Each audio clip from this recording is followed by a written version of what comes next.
Sinüs 4x bərabərdir 1 tənliyinin 0 pi parçasındakı köklərinin sayını tapın.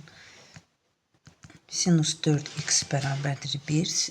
Bu xüsusi haldır. Sinüs 1'i alır. Pi bölü 2'dən. Deməli 4x bərabərdir pi bölü 2 plus 2 pi k.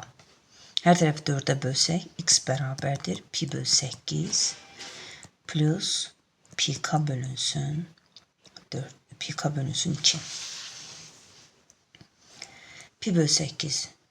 Biz pi bölü 8 plus pi k bölünsün 2'ni 0 pi parçasında. Eğer k'ya 0 desək, bunun bir kökü var. Yani x1 bərabər olacaqdır. Pi bölünsün 8'e. İkinci, eğer biz k'ya -1 desək, deməli x2'ye baxaq daha doğrusu. X yazaq. x2.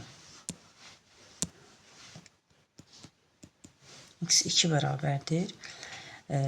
-1 olduqda -90 verir bu.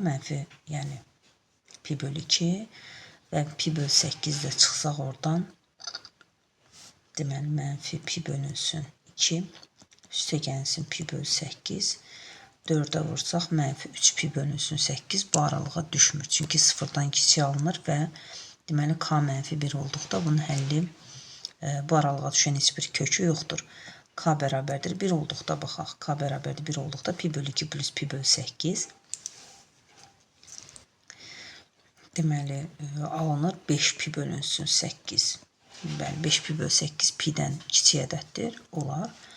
K'ya 2 dedikdə K'ya 2 desək pi plus pi bölü 8. Burada isə sadəcə həmin parçaya daxil olmadığı üçün ödəmir. Deməli 2 dənə kökü alınır və sinusoidin üzərində bunu göstərmək üçün pi bölü 8